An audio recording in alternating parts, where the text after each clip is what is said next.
السلام علیکم. دا ویډیو خاص طور زنانو د پاره ده.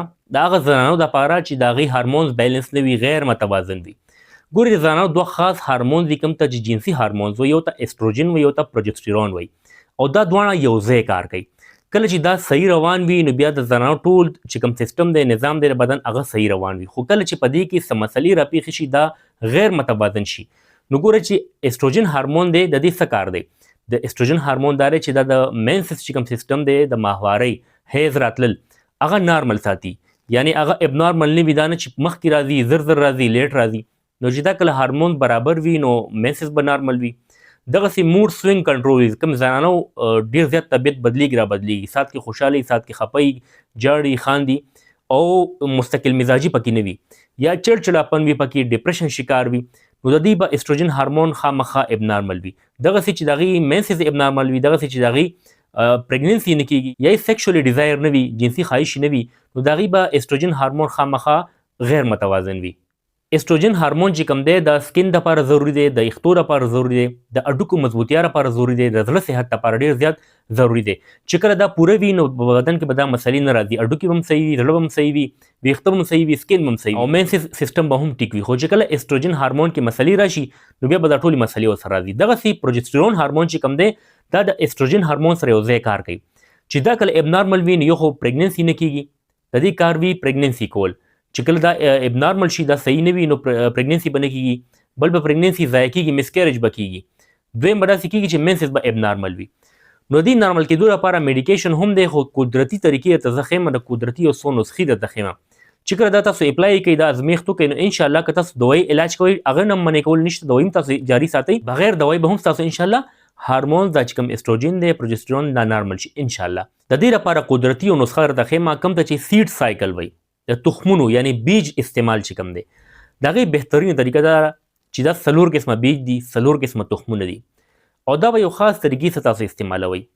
ګوره لومبۍ چې کوم 2 نسخې دي، 2 بیج دي یا 2 سیډز دي، هغه به تاسو د لومبۍ ورځې نه 14 ورځو پورې دا استعمالوئ.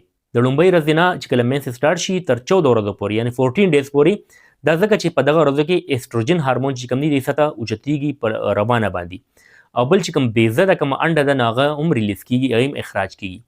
نو په دې دوران کې به تاسو کومه نسخه استعمالوئ؟ تاسو به دا نسخه استعمالوئ، د الفي بیج به واخلئ، فلیکس سیډز چې ورته وایي، 1 چمچ به دا واخلئ. 1 چمچ به ورسره پمکین سیډز، د کدو تخم چې کوم دی، د کدو بیج یا سیډز چې کوم دی، هغه به واخلئ. 2 چمچې شولې. دې نه تاسو پوډر هم جوړولی شئ، دا تاسو پخولی هم شئ، او دا تاسو ثابت هم خوړلی شئ. دا به تاسو په نهره خېټه باندې روزانه 1 چمچ پمکین سیډ، د کدو څڼې، 1 چمچ فلیکس سیډز، د الفي چې کوم تخم دی، دا به تاسو خامخا استعمالوئ د لومبۍ ورځې نه چې کله مینسز راشي 14 ورځو پورې. 14 ورځې کمپلیټ شي نو دا نسخه به کمپلیټ شي، مکمل به شي.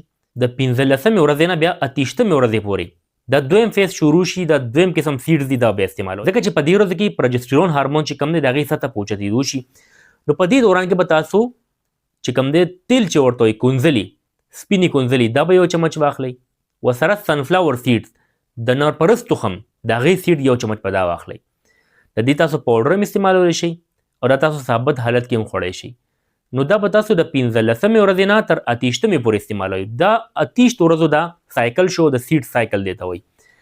تاسو چې دا استعمال کوئ ریګولر، نو لومبۍ میاشت کې به تاسو انتهایي بهتري محسوس کوئ په خپل بدن کې. ستاسو چې کوم هارمونز ابنارمل وي، استروجن، پروجسترون، اب هم نارمل شي. که چېرې ستاسو پریګننسي نه کېږي د دې هارمونز په وجه باندې، نو اب هم انشاءالله وشي. که چېرې ستاسو پریګننسي ضایع کېږي، اب هم نه ضایع کېږي، مسکیریج به نه کېږي.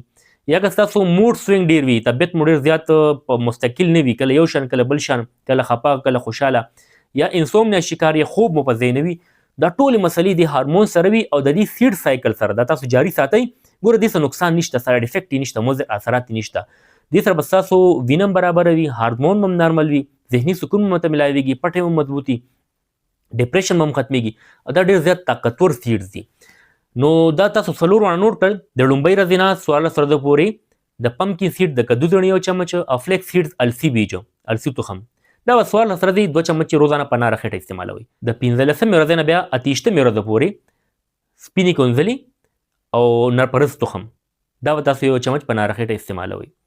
28 ورځې استعمال کړئ، دغسې بیا دا دوباره تکرار کوئ، جاري ساتئ.